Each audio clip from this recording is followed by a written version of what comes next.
ламышканың ояқ жағындағы бірдеңелер емес па? Түбі деп бағынады. Жорғалап жүретін қыз ғой, соған қатысты айтады. Көрдің ба мінекей? Дәл тапты. Ер азаматқа атқа мінсе де оны шаужай, жаңа өмілдірік, басқа деп отырмайды ғой. Жаңағыдай төбе дейді ғой. Түбі дейді. Маған бүгін үй толған ханым келіп шамал оңайлы болып отыр бүгін ше. Жете деген не? Ойларады енді сондай қондай. Анда жоқ, мында жоқ уақыт. Сондай. Мына күшті болды. Ойлар рас, ойлар жағы болып тұр. Бұндай подкасттар негізі жиілей беру керек деп ойлаймын. Комментарийға дайындаламыз ғой. Иә, әлі қайда жаңа.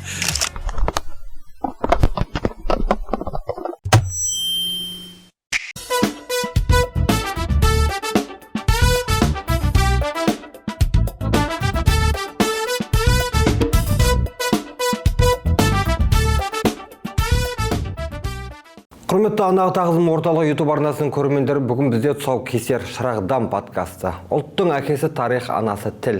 Ананың ақ сүтімен бойымызға дарыған ана тілі. Ұлт болашағына жаны ашитын әр қазақтың мойнындағы аманат. Тіл ұлттың жадында тұнып жатқан ұлы шежіре. Иә, дегенмен қазіргі жаһандану дәуірінде ана тіліміздің шұбарланып, ауызекі қолданыста өзге тілдерге енген кірме сөздердің басымдылыққа ие болуы жиілеп барады. Соның салдарынан өмірде жиі қолданылатын қазақтың төл сөздерінің кейбірінің мағынасы көмескіленіп, көпшілікке беймәлім болып барады.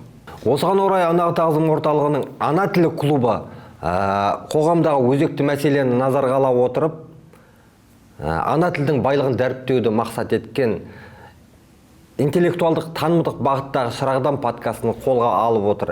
Әр шығарылымда қонақпен еркін форматта әзіл қалжың араластыра отырып, тіпті кейде күнделікті өмірдегі тосын мысалдармен сөз қозғаймыз. Қазақтың төл сөздерінің мағынасын бірге ашуға тырысамыз. Мен Әділбек Тәңірберген және Ердос Әбдіразақ. Бізбен бірге болыңыздар.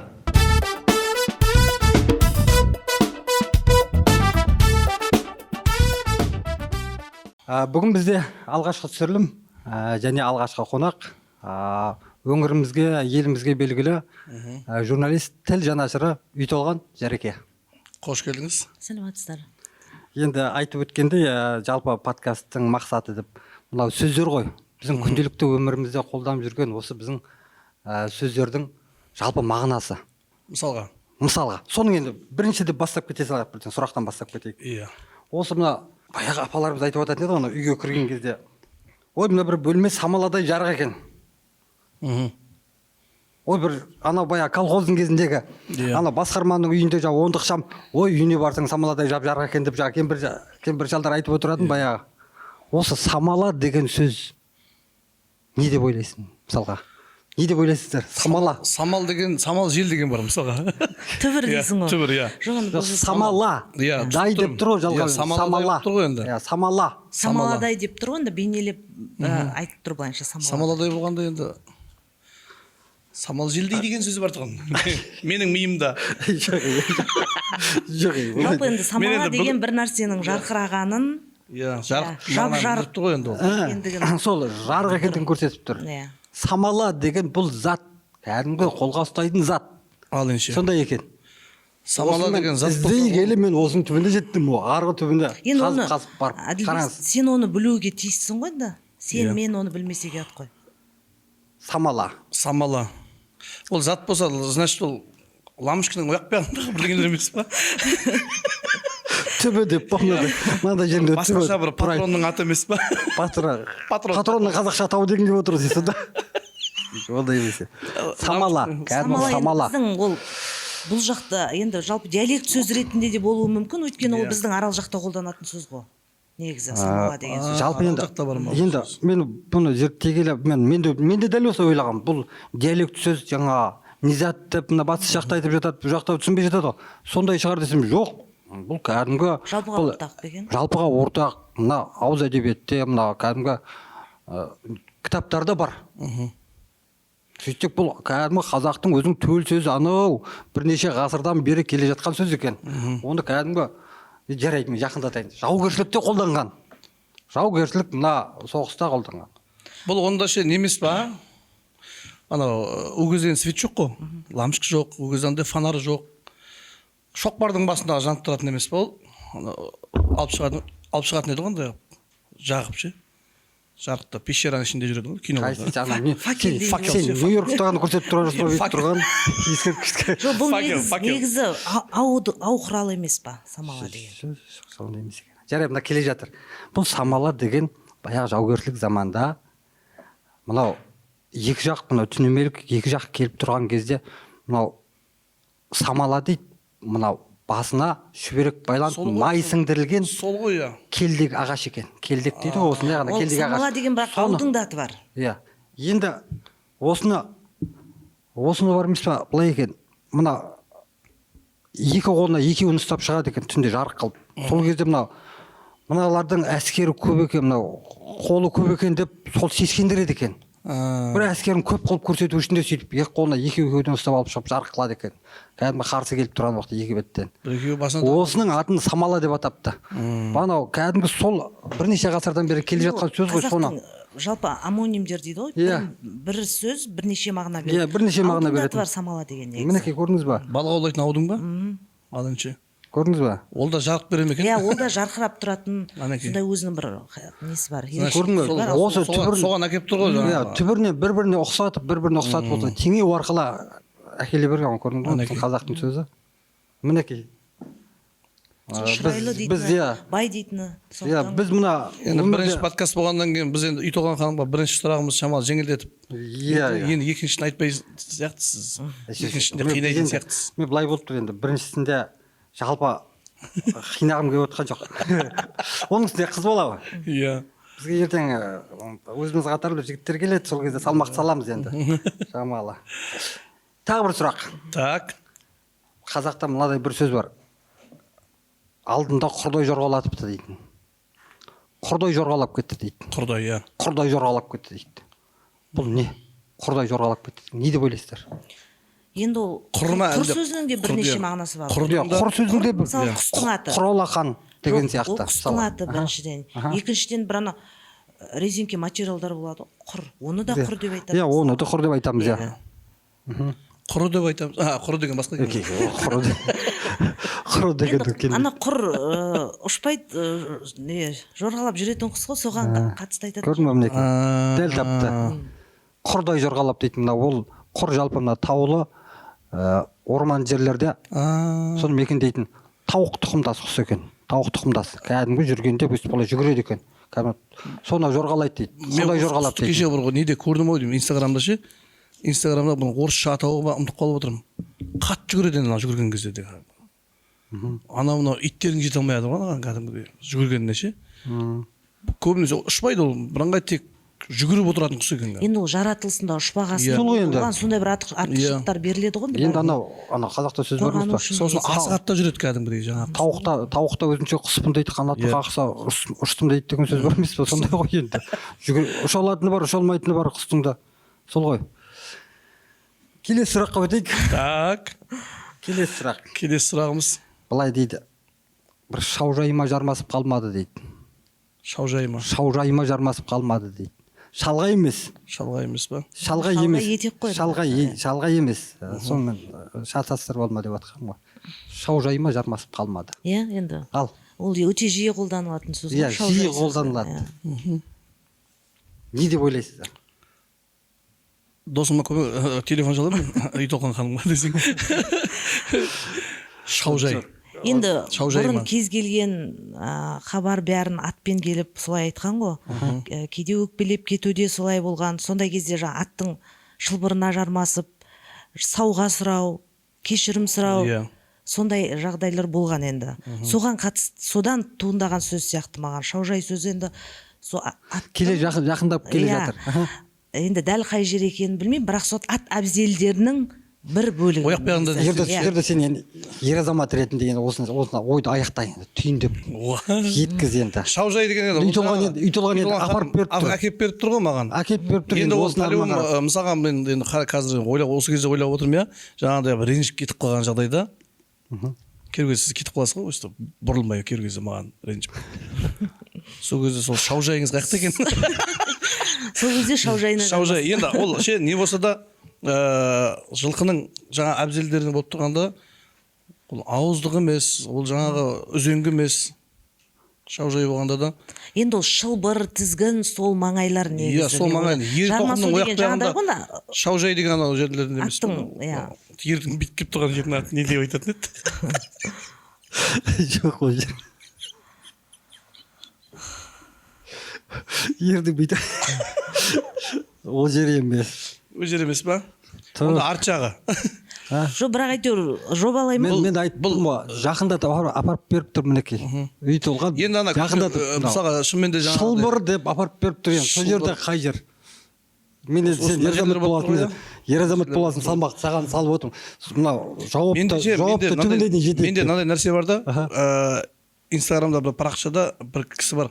Осы аттың әбзелдерін, қазақтың ұлттық нелерін бәрін кәдімгідей ол салып отырады сабақ қылып ше. Осыдан 3 күн бұрын ғана сол мынау ауыздық, үзеңгі, тағы бірдеңе деп соның бәрін түсіндіріп айтқан. Енді соның екеуін ұмытып қалып отырмын. Сол жерін дұрыс. Дәл сол жеріне келген уақытта сен басқа бір қайдан білейін бүгін ауыстыра салғансың сен. Бүгін именно шаужайды бүгін қозғайтын аяқтан білейін. Дұрыстап біліп келетін едім ғой. Шаужайға барып. Енді ол ше сол аттың бас жағындағы сол ненің шылбырдың түбі шығар, шылбырдың түбі. Түбі ма? Иә, анау. Бұл мынау аттың мынау маңдайлығы дейді, мынау ауыздық дейді, сулық дейді. Иә, сулық дейді, былай қарап жүген кетеді. Енді осы жердегі мына жаққа келіп түсіп тұратын мына жердегі не дейді, ременді құр жаңа айтқандай құрдан жасайды ғой. Осы мына жерге келіп тұрған бау бар, мынадан келіп тұрады. Мына жақтан осы қолды тіреп тұрып, осы ременнен ұстап атты жібермейтін, осы жерде мына түсіп тұратын ременді осындай ғана болады өзі. Осыны шаужай деп атайды екен. Шаужайды осы жерде жабысып алып тұратын, көрдің ба? Ұстап алып жібермейтін. Жылқының шаужайы. Иә. Осы шаужай деген осы екен. Қазақтың енді кәдімгі айтқаннан да көз алдымызға елестейді ғой. Аттың үстінде тұрған адам бір жанжалдасып жатқан кезде төменде болмаса ренжіп кетіп бара жатқан аттың үстіндегі бір ағасына аттың шаужайына жармасып, осы жерден жармасып атты жібермей, мынау сол қолмен шылбырдан ұстап, жаңа сен айттың ғой, түбі дедің ғой. Түбі, иә. Иә, осы жердегі мына жерде шылбырдан ұстап, мына жерде шаужайдан ұстап жармасып, ағажан деп жатыр. Атқа жиі мінбейтін шығарсың. Атқа мінбейміз ғой. Сосын ғой. Былай ғой енді. Машинаның өзіне жақын. Ер азаматқа бізде мынандай нәрсе. Ер азаматқа атқа мінсе де оны шаужай, жаңағы өмілдірік, басқа деп отырмайды ғой. Жаңағыдай түбі дейді ғой. Түбі дейді. Или общий ауыздық дей салады болмаса. Иә. Үзеңгі деген аяқта кім ғой. Аттың басына салатын. Болмаса шылбыр дей салады. Аттың басына салатын шана бір шоп. Аттың жібі деуі де мүмкін қазіргілер. Енді тағы бір сұрақ бар бізде. Маған бүгін үй толған ханым келіп шамалы оңайлау болып отыр бүгін ше. Жақсы, әдемі. Шаужайыңа ешкім жармаспайды. Шаужайыма ешкім жармаспайды. Шаужайына мен бұл жерде қасымда жүргеннен кейін ердесті төпелеймін осындай сұрақтармен. Сонымен әрбірдің бұл қашады менен. Сосын ол сөзді кейбіреулер қазір білмейтінін де мойындамайды ғой. Белгілі бір жердің диалекті деп қабылдайды. Мысалға біз Арал өңірінде қаптал дейді. Біз соны тіркес сөзде қолданамыз. Ал енді оны Қызылордада қапталды қолданбайды. Жаны дейді. Жаны деп шығады. Ал республикалық тілшілердің ақпараттарында қарасаңыз қапталды қолданады. Бүгін мен бағана бір не көріп қалдым, неден. Якутияға барған бір тревел блогер дейді ғой. Атыраулық жігіт қой. Иә, сол бір не якут жігіттің үйінен не жасап жатыр, видео түсірілім. Жар дейді да. Мен мынау аралдық емес пе екен? Арал ғой жар деп айтатын. Жоқ, бұл мен байқадым, мен мына батыс өңіріне барған кезде. Қабырға деп айтады. Енді мына Аралдан былай қарай Ақтөбеге дейін бірдей диалекттер. Ақтауда келеді. Батыс, иә. Бошым мынау неден қарай Аралдар қарай келеді. Иә, сол. Жар деген сөзіміз қалғаша. Жар. Нән деп те айтатын қой біз бағымызда. Пәс дейтін сөздер қазір қолданбайды мысалға. Осы жаққа келіп шамалы. Пәс деген. Мысалға пәсті айтпайды қазір көбісі. Сәл пәстеу деп айтатын ғой мысалға. Кейбір жер пәсті төменге қалданады. Кейбір жер көңіл күй түсіңкі деген. Келесі сұраққа көшейін. Қазақта мынадай бір мақал бар. Жеті атасын білмеген жетесіз дейді. Сосын анау ақсақалдар ұрсып жатады, жетесіз деп жатады. Осы жетесіз деген кездегі осы жете деген сөз түбірі ғой. Жете деген не? Жетесіне жетпеген екен мынаның деп жатады. Сондай бір сөз тіркестер бар ғой. Бір бала өте туады, бір бала жете туады дейді ме? Қалай бір сөз бар? Жоқ, ол басқа ма? Жоқ, ол басқа. Кешірім сұраймын. мен осындайым бар енді арасында сен өтіп кішкене. кете бересің сен мынаны. Мен обезге түсіп кете беремін ғой. Жолдан шығып кете бересің сен. екінші рет осы жасыз ғой. Мінекей. Так, енді осы ғой мен ұрысатын болса. жете алмай Сен орыс мектеп бітіргенсің ғой сен. мен 9 классқа дейін орысша оқығанмын ғой. Әнекей. Ол сол бәле бар менде. Мұрның қоқиып тұрғанға қорқатын едім осы. жете енді жалпы жете деген өре деңгей дегенді білдіреді ғой негізі. Қазір өреге келеміз, келесі сұрақ. Бір жағынан жетесіз деген сөз енді былай түсінікті ғой қай жағынан да. Иә, түсінікті ғой. Бұл енді бұл теңеу ретінде келіп тұр ғой. Иә. Теңеу ретінде келіп тұр. Ол енді жете деген зат екен. Кәдімгі бір заттың бір бөлшегі. ой, Бірақ мен қанана. сіздің ол пікіріңізбен келіспеймін. Сіз пышақтың сабына қатысты айтып тұрсыз ғой, жетені. Ол екеуі амоним сөз болуы да мүмкін ғой. Пышақтың сабының Біз жаңа бағана айтып өткендей самаланы айттық қой. Бұл самалада ал мына бұл самалада соны алып келе жатыр. Сол теңеу ретінде арғы түбірі сол. ал жетесіздегі жете енді жетесіздегі жете ол пышаққа қатысы болмауы да мүмкін. Ол амоним сөз болуы мүмкін жаңағыдай. Жетесі өзінің санасы жеті атасын білмеген ол енді жаңағыдай дүбәра дым білмес түбін Ол да бар. білмес деген сөз ғой. Енді қараңыз, енді тарқатайық. Енді Жете деген сабының түбі қанжардың, қылыштың мынау сабы бар ғой. Сол мынау саптың арасына қарай өтетін бөлігі бар ғой. Пышақтың, қанжардың, бойын қылыштың. ұстап Сосын мына жерден шегеленеді. Иә. Шегеленетін жер. Осы жерде мына ішіндегі темірді түбі ғой. Түбі, Жете деп айтады. Ол қазақта мынадай да сөз бар. Алмас қылыш сынады жетесінен дейді. Алмас қылыш сынады жетесінен дейді. Демек, осы сөзден барып шыққан деп ойлаймын мен. Осы сөзден барып, бұл түбі, түпсіз. Мынау түбін білмей тұр. Жетесіз деген уақытта, мынау түбін білмей тұр, мынау жетесін білмей тұр. Түп дейсіз ғой екеуі. Түбі. Ол негізі түптен келіп тұр. Анау ми сана ар жаққа көрдіңіз ба? Ол да жетеді. Өйткені анау алмас қылыш сынады жетесінен деген сөз соны кәдімгідей арман нағарлап тұр да. Нағарлап тұр. Деген сөз сонда түбін білмес деген сөз. Түбін білмес, түбін білмей тұр деген сөзді, жетесін білмейді мына, жетесіз деп тұр. Көрдіңіз ба? Әнекей. Біздің қазақтың анау біздің анау жаңа кім Дәулеткерей деген ағамыз бар ғой, Кәпұлы. Иә, мына біздің қазақтың анау пештің түбінде басына шыт орамал таққан қазақтың қара шалдары бір-екі ауыз сөзбен мынау өмірдің философиясын айтып тастаған ғой дейді. Дәл сондай біздің қазақтың шалдары деймін да, бір ауыз сөзбен әкеліп түйіндеп тастай берген, бір ауыз сөзбен түйіндеп.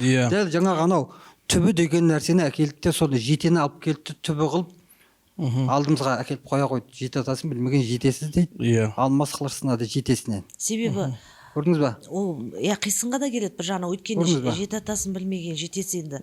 Түбін білмеген адам еш нәрсе. Ар жағын білмеген. Не бос кеуек деген сияқты мысалы. Ал жаңағы пышақтың да жетесінен кеткен пышақ, жалпы жетесі дұрыс болмаған пышақ іске аспаған ғой бір жағынан. Сосын жетесіне жеткізіп деп айтатын сөз бар. Жетесіне жеткізіп дейді. Осыны анау түбіне дейін жеткізіп жаңа айтып тұр. Жетесіне жеткізді мына бала деп айтады ғой. Түсіндірді-ау деп. Бір әдемі түсіндіріп берген кезде рахаттанып қаласың ғой, мына бір жетесіне жеткізді-ау қасқа деп. Иә, сол. Сондай ғой әлі. Бұнда жетесіне жеттік ау үшеуміз. Жеттік па? Жеттік болды. Біздің мақсат осы ғой. Иә.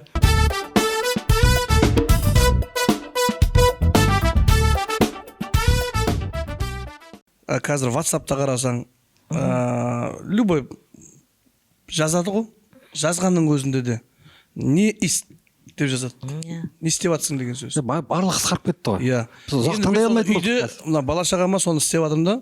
Не істеп жатсың деп жаз кәдімгі қазақша. Ерінбе. Соның өзінде де не ауыр болады ол. Нихап. Оны жазу ұзақ уақыт кетеді. Енді мен сосын өзімді қазір үйретіп осы бір 2 айдың көлемі болды. Клавиатурадағы қазақшасын ашып қойып жазушы. Мен орысшасынан үйреніп қалдым. Мен осы жақында ғана Оралхан Бөкейдің бір естеліктерін оқыдым. Сонда айтады, ол кісінің өмір сүрген уақыты енді кешегі мына Кеңес одағының Кеңес дәуірінің соңғы шағы ғой. Сол кезде айтады, қазір адамдардың барлығы асығыс. Иә. Қайда асығып бара жатқанын білмейді. Егер білсе асықпас еді ғой дейді. Анан қара. Сол кездегі кешегі компьютер шықпай тұрған кездегі мына ұялы телефондар шықпай, смартфондар шықпай тұрған кездегі мына әлеуметтік желі жоқ, мүлдем жоқ замандағы адамдардың халін айтып отыр, асығыс дейді. Мен сол замандағы адамдар асығыс болғанда қазіргі адамдар мүлдем зарлап бара жатыр ма деп қоямын. Жүгіріп бара жатыр ғой деп ойлаймын. Ракета ұқсап. Иә, ракета ұқсап. Жарайды, біз де асығыспыз. Біз де көптен қалмау керек. Подкаст өзіңізге болмай уақыт алдан кетесіз ғой. Кейінгі жастар біле бермейді шынымен де. Өлара деген сөз бар еді. Өлара. Мынау әдебиетте қолданады. Өлара деген сөзді. Енді оны қазір де кеңірек қолданады. Қазір де қолданады. Иә, өлара шақ дейді. Осы өлара шақ деген, осы өлара деген не ол өзі? Ердос қатты ойланып кетті осы. Ана бір сөз есіме түсіп кетті, ана бір жерге қарап ойланып кетті. Бірдеңе қалған кезде бәрі біз жаматарға жүрген кезде біз өлем ата кетті бәрі дейді. Жоқ, өлем атам соған қарай кетіп қалды менің ойымша. өлара шақ дейді ғой, өтпелі кезеңдерді айтты. Сен ана өлара деп айтып қалғаннан сол нәрсе миыма келді, соны енді бүйтіп айтып бересің. Өлем бастап тұрса болды болып тұр саған. Өлерден кетіп тұр ғой енді сол. Өлем ата осы бәрі кетті бәрі дейді ғой. Сондай бірдеңеге қарай кетіп қалдым мен жаңа. Басқа оны қазір де шақ дегеннен кейін барып түсіндім артынан. енді оның түп төркін енді әдеби мағынасы бар, бірақ қазірдің өзінде мынау жаңалықтар болсын, не деп ол сөзді қолданады ғой, мысалы бір биліктердің ауысып жатқан кезінде бір өлара шақ, алас қапас уақыттарды соны қолданады. Бұл тығыз уақытпен тығызбен байланысты емес негізі. Қандай бір неге айтылған деймін ғой енді өлара шақ. Менің ойымша бұл негізі күннің батып, әлі бірақ қараңғының түспеген уақыты сияқты, екі орта сияқты. Келе жатсыз. Менің ойымша сол. Келе жатсыз. Сондай. Күн жоқ, бірақ қараңғы ай тумаған. Қараңғы емес, жарық емес. Сондай кезде өлара енді сондай қондай. Анда жоқ, мында жоқ уақыт. Қанша дегенмен ауылдың или таң алды ма, или кеш па? Қанша дегенмен енді ұйтылған ана жусанның иісін сезіне алатын адам ғой. Жақындап келе жатыр, көрдің ба? Деп өзімше бүйтіп айтып қойды, өз жақ болғасын. Араласыңыз де? Былай дейді. Өлара қазақ дәстүріндегі және астрономиядағы термин. Жаңа ай туып тұрып, ескі ай көрінбей кететін кезеңді осылай білдіреді екен, осылай атайды екен. Мынау жаңа ай, мынау айтуады ғой. Қияқтан туам дегенге дейінгі осы екі аралық бар емес пе? Қараңғы, айсы қараңғы түн дейді ғой. Осы айсы қараңғы түн, осы аралық екен өлара шақ. Осы өлара шақта жауын шашында болады, басқа да болады. Осы не дейді? Осы бір қан мен терде ғой деймін, ұмытпасам. Сол айтады ғой, өлара туып деп, табиғаттың құбылыстарының болатыны. Осы екі аралықты соны өлара шақ. Өлара шақ. Кейбір қазақтың ескі өздерінің наным сенімде өларада сапарға шықпаған. Сондай. Мен бір жағынан анау да келді ойыма анау. Өлара шақ деген өлейін деп жатқан адамның. Өл болса болды. Үзілейін деп жатады ғой. Бұл өден бастаса бар емес пе, кетіп бара жатыр ғой бұл. Ана үзілейін деп жатыр, өлмейді, тірілмейді. Қазіргілер, шынымен ғой, қазіргілер енді ол. Мынау амоним, антоним, синоним. Сосын төтесінен түсінеміз ғой, былай түсінеміз да, сөзбе сөз түсінеміз. Мен осыдан енді былай бір жағынан түсінуге де болады, жаһандану дәуірі дейсің, басқа дейміз, мына технологияның дамыған дейміз ғой, бірақ бұның барлығы бір сылтау сияқты болып көрінеді маған. Неге? Өйткені мынау небір дамып кеткен, бізден әлденеше жыл бұрын дамып кеткен мынау технология, смартфон, компьютер деген барлығы, мына Жапония болсын, Европа елдері болсын, қаншама бір елдер бар осы. Иә. Бірақ ешқайсысы өзінің түпкі негізінен ажырамаған. Енді қазір жиі шығып жатыр жасанды интеллект бәрі. Енді қазір мына жасанды интеллект бұл мүлдем үлкен соққы болды ма деп тұрмын да, ChatGPT-мен мәтін алады. Бірақ енді сол тілдің жанашырлары бар, осы сөздерде кеңінен мәтін жазғанда қолдана беру керек. Енді оны ChatGPT-де оны ауадан алмайды ғой. Білмейтін біреу сұраған кезде бәрібір ол сол жадында бар нәрсе айтылады. Солай жаңғыруға тиіс деп ойлаймын негізі. Осындай сөздермен не қылсаң. Баяғы анау жаңа өлара шақ қой, айсы қараңғы. Иә. Ертедегі анау ертелі-кеш аттың үстінен түспеген баяғы бабалар ғой. Бабаларымыз сол айсыз қараңғы түнде жалғыз мынау темір қазық қазақтың шұрайлы тілінің де қолдануының өлара шағы болып тұр десе. Сондай мынау күшті болды. Өлара шағы рас, өлара шағы болып тұр. Өлара шақ болып тұр. Сол өлара шақта сол айсыз қараңғы түнде жалғыз темірқазыққа қарап жол тапқан сол қазақтардың ұрпағы қазір мына жарығы самсаған қалада жүріп, жарқыраған қалада жүріп бір рухани адасып жүргендей болып көрінеді маған. Жай ғана өйткені қазір біз қазаққа қазақшаны аударатын темірқазық пен жасанды жарықты шатастырып десе. сол дәл сондай. Қазаққа қазақшаны аударатын күйге жеттік. Шаншарда да соны айтқан жоқ қой. Күлмеңдер ертең қазаққа қазақ тілмаш болады ертең деп. Иә. Қазақ тілмаш болады. Енді балаларымызға түсіндіреміз. Келе жатыр ғой. Барынша келе жатыр ғой. Иә. Бұл негізі жаңағы үйден басталу керек қой бұның барлығы. Бірінші үйден басталу керек. Үйде жоқ қой. Сосын бұрынғы ұлт әдебиетінің жауһарларын қазіргі балалар оқымайды ғой. Оқыса осы сөздің бәрі солардың Иә, ішінде бар. Отыр соның ішінде. Бар. Оқымайды. Енді келесі бір сөз бар. Кеп деген сөз бар екен қазақта. Кеп. Қарасақал Ерімбеттің 40 кеп дейтін шығармасы бар. Және де бұл кеп сөзінің бағана айтып өткендей бірнеше мағынасы бар екен. Кеп деген сөзді. Кеп жоқ, кептерге келмейді. Біреуін кеп деп айтады. Кептердің біреуін кеп деп айтады деген екен баяда бір. Иә. Мен ол сөзді естідім. Кептер деген бұл жаңа көпше түрі дейді. Көпше түрі дейді, иә. Бірнеше кептер тұрғанда соны кептер деп айтатын, олар кептер тұр деп. Былайынша бір ғана кептер тұрса, біз кептер деп айттық қой, соны кеп деп айтайық. Кеп тұр екен деп. Оны енді келіп тұр деп түсінуге де болады. Кеп деген сөзді мен кеп мынандай сөз. Бұл жалғау емес, немес кәдімгі сөз ғой, иә, бір бұл. Ананың кебін киді ғой дейді. Пәленшенің кебін киіпті. Соның кебін киіпті. Мынау сияқты. Пәленше сияқты соның кебін киіп қалып жүрмеге дейтін бір сөздер бар қазақта, сондай сөз тіркестер бар. Ұқсас, ұйқас деген сөздер бар осында, иә. Кебін киіп қалса. Жалғаумен п б-ға да. Иә, жалғаумен. Кепі деп айтпайды ғой енді, кебі деп айтылады. Көрдіңдер ма? Енді осы кеп дегеннің де бір 2-3 мағынасы бар екен. Мысалға, сен өзің қазір мысалға қиялың өте бай еді ғой. Ойбай, мен осы кезде біразға кетіп қалдым мен. Жаңа не дедің? Өлем ата дедің ба, не дедің? Өлем ата. Кеп дегенде мен мысалға енді жаңағы кебін киді деген кезде маған енді білмеймін, ұқсайды. Жоғында Қарасақал Ерімбет 40 кеп салса ол ол басқаша негізі. Үй емес па, кеп емес па? Үй. Енді Қарасақал Ерімбеттің 40 кебін... Бая, тоқалтамдар болады. 40 кепе дейтін еді ғой. Жаңа мен осы 2 нұсқасын айтайын, соны түсіндірейін жарайды. Жаңа Қарасақал Ерімбет атамыздың 40 кеп деген сөзін, сол Қарасақал атамыздың сөзіндегі кепті түсіндірсем, мынадай мақал бар. Турап жемесең етке тоймайсың, қонда жатпасаң кепке тоймайсың дейді екен. Қона жатпасаң кепке тоймайсың. Кеп бұл жерде не ғой? Бұл жерде әңгіме сөз. Ол әңгімелесу. Сұхбат, әңгімелесу. Соны айтып тұр бұл жерде, көрдің ме? Турап жемесең етке тоймайсың, қона жатпасаң кепке тоймайсың дейді. Кеп бұл мынау. Қандай әдемі сөздер мысалы, иә? Қандай сөз? Бас қосылып жиналған кезде айтылатын әңгіме ғой бұл. Иә? Сонда. Әңгіме өткен ғой. Мына Шымкент жақта гәп дейді ғой, иә. Гәп дейді. Кеп, иә. Бұл негізі түбірі жаңа кеп болып тұр екен ғой. Гәптің түбірі кеп болып тұр. Көрдің бе? Онда бұл біздің кепті өзбектер гәп қылып алған ғой. Сол жағынан келіп тұр. Біздің әкелеріміз қолданатын бір кеп болып тұр деген нәрсе ше, бір айтылатын сөйлесер сөз болып тұр деген ғой. Солай қолданатын. Олар кеп деген сөздің ол жаңа гәп. Иә, қазір бәрі гәп жасайды қазір. Қарасаң гәпті жаңа орғандықтар көбінесе.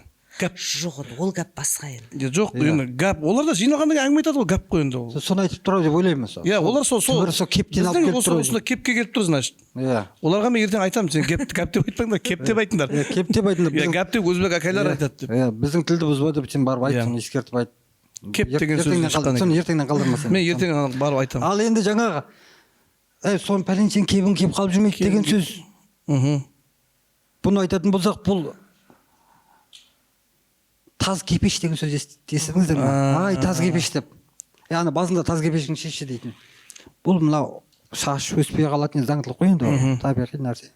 Сол мынау таз адамдардың басын орайтын жібере екен, басын орап не алып, осы соларды таз кепеш деп айтады екен. Анау ненің кепешіңді ки деген. Кепешіңді дейді. Анау бөріктің ішінен киіп алатын орамал емес па? Соның кебін киіп қалмайық дейтін осы екен. Кебін киіп қалмайық деген осыдан шыққан екен. Кепеш, негізі аржағында кепеш, бірақ сонда қысқартып кеп деген. Көрдіңіздер ме? Ана кепешін киіп қалмайық демейді. Кебін киіп қалмайық дейді. көрдің бе?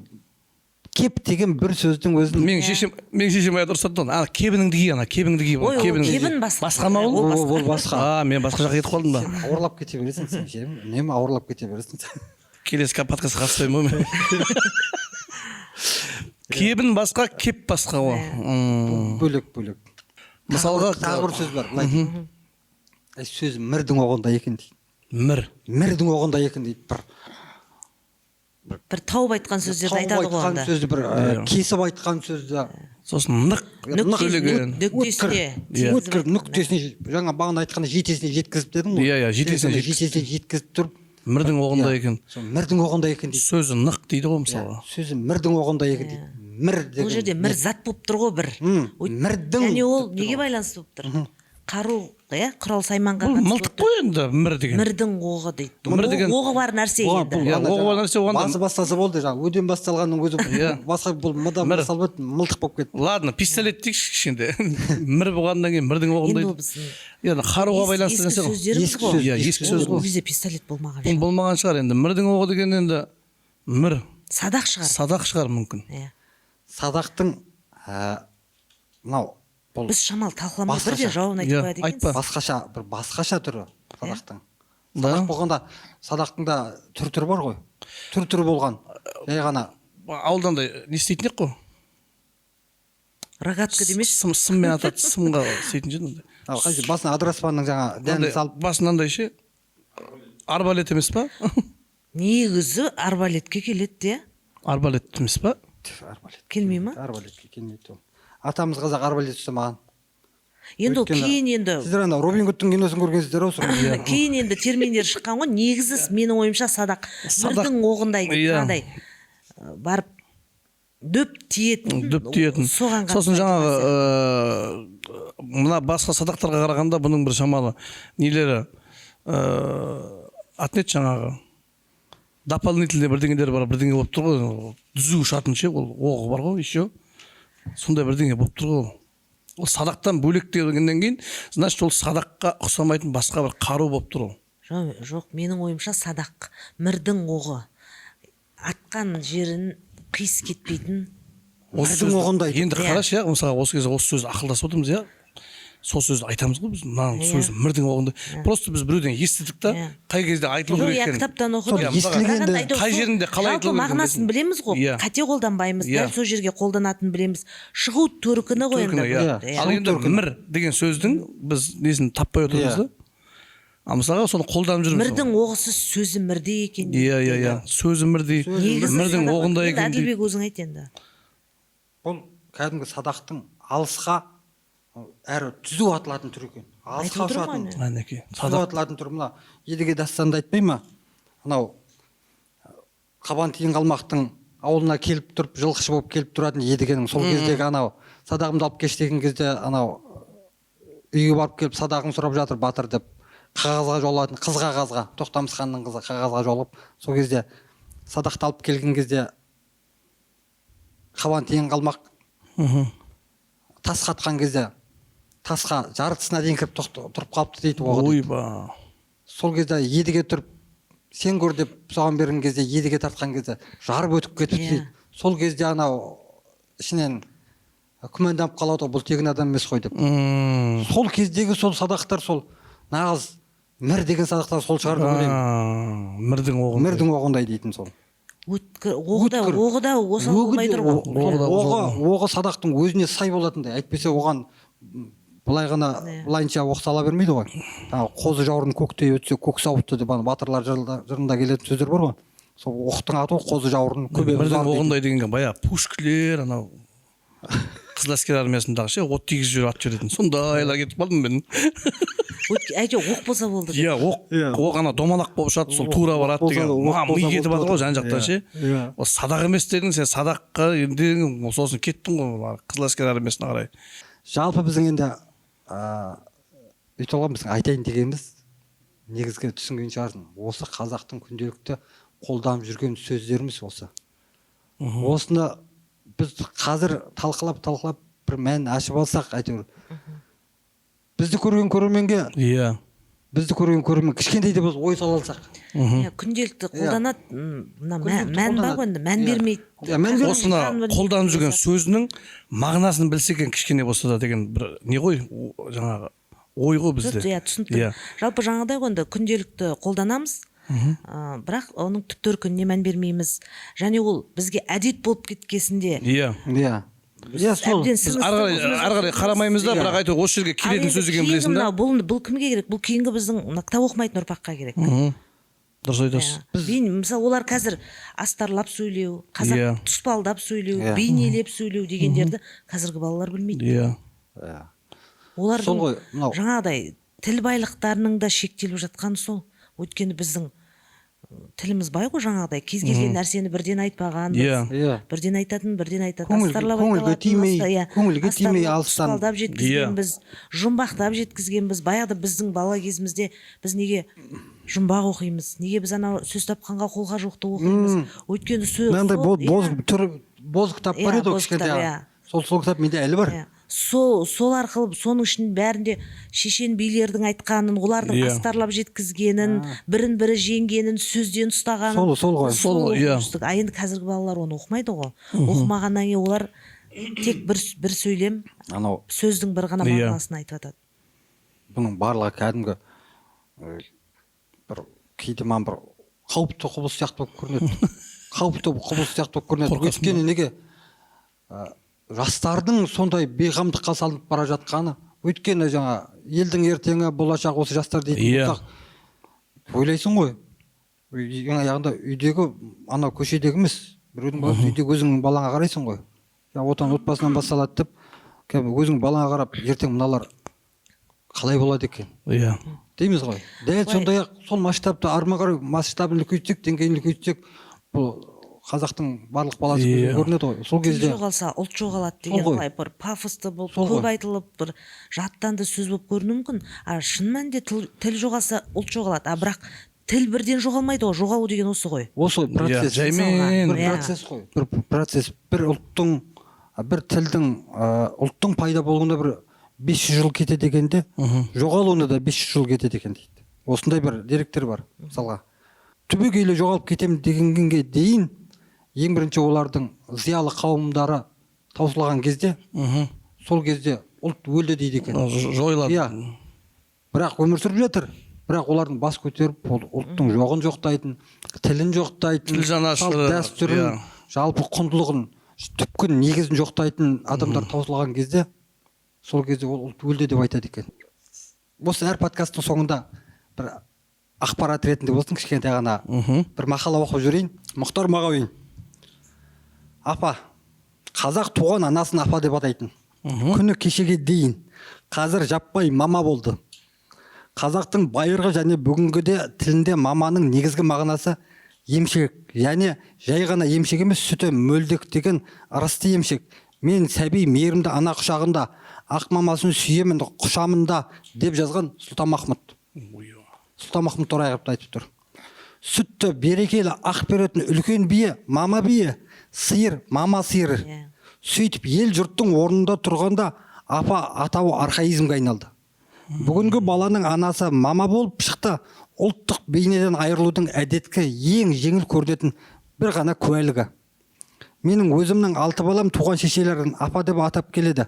Сондай-ақ алыс шетелде дүниеге келген, өсіп, алды бой жетіп, ері жетіп, шалғайда күн кешіп жатқан 4 немеремде аналарын апа дейді. Бәлкім бұл келінім қазақтағы ең соңғы апа болып шығуда. Әкенің папа болып кеткен айтпай қояйық. Біздің әулетте көке. Мұның бәрі аз болғандай, апамен қоса әже атауы да ұмытылды. Бұл сүйкімсіз қартамыш көрінген әже сөзін мағынасы өзгеріп қайта туған апа алмастырыпты. Бүгінгі қала қазағы зиялы саналатын қауымның балалары әжелерін апа деп атайды. Папалары өздерінің туған шешесін апа деді ғой. Сол ретпен күнделікті қолданыстаған емес, баспасөзге де сынада еніп кеткен көрдік. Аталар мен апалар деп әдемілейді көпшілік жазармандар. Бұл турасында біз осыдан шамасы бір мүшел, әлде 15 жыл бұрын атасы келінін деген мақала шығарыппыз. Одан ештеңе өзгерген жоқ. Өйткені бұл жаңарған апа ескілікті әженің орнын басқанына кемі 40 жыл болды.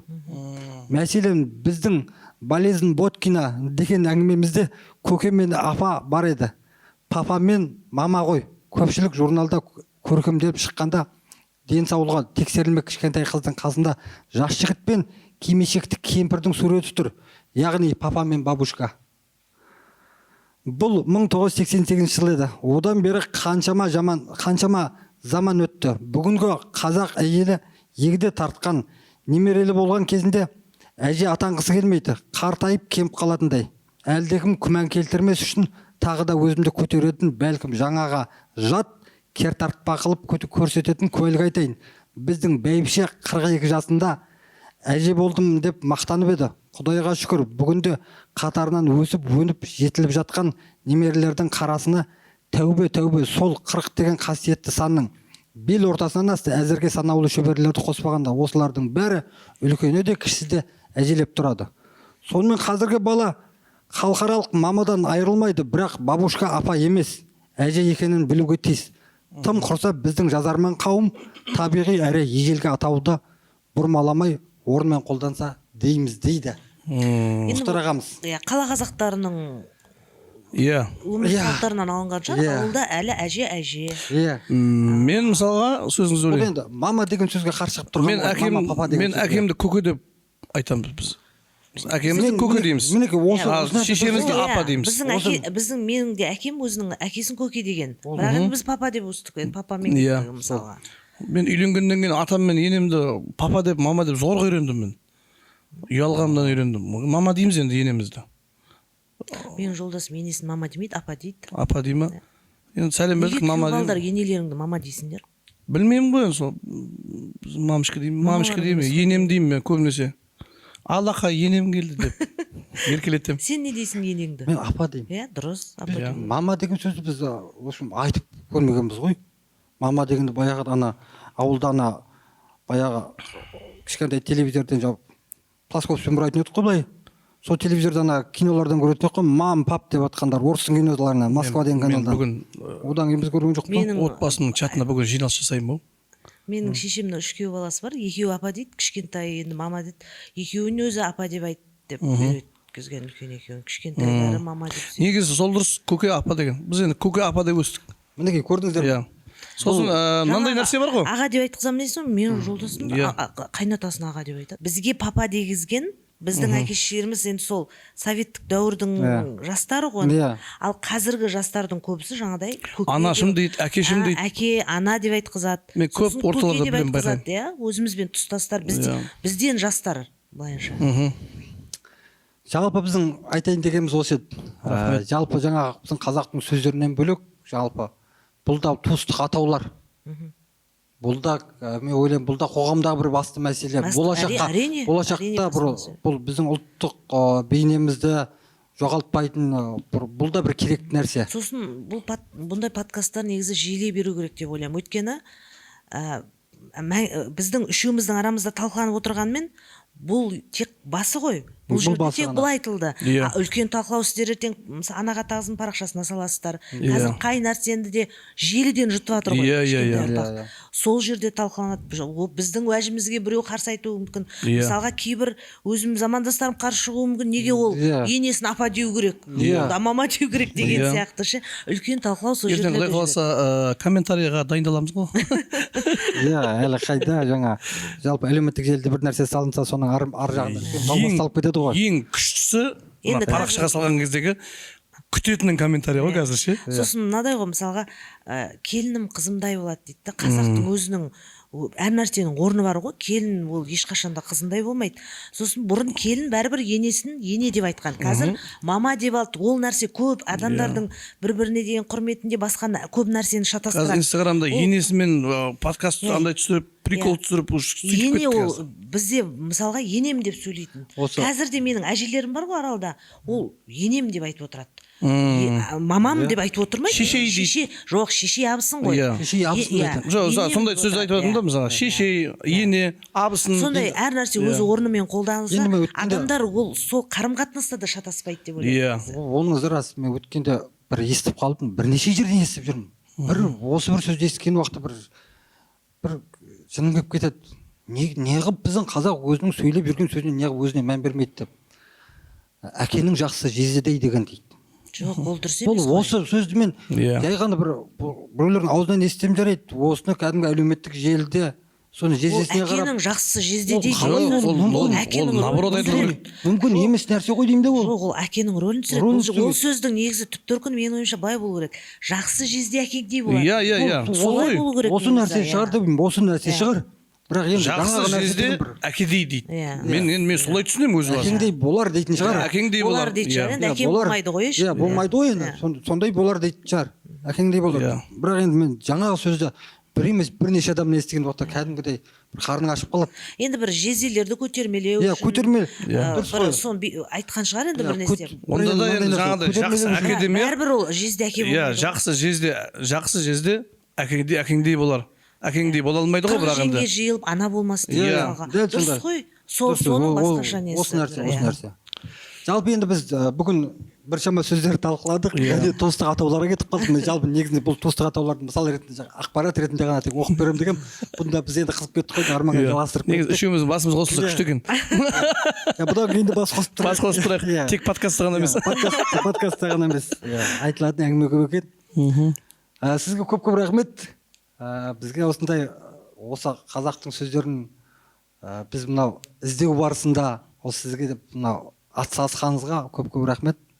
Келіп тұрыңыз, әлде де шақырамыз. Рахмет.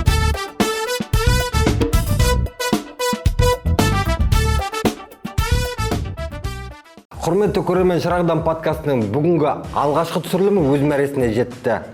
Сөз аманат, сөз рух. Бір сөз, бір әлем. Бүгін біз сол әлемге бірге үңілдік. Подкаст ұнап жатса, лайк басыңыз, бөлісіңіз, пікір қалдырыңыз, біз міндетті түрде жауап береміз. Келесі эфирде жүздескенше аман сау болыңыздар. Ана тілдің шырағы сөнбесін. Сөнбе шырақ, сөндірмеу өз қолымызда.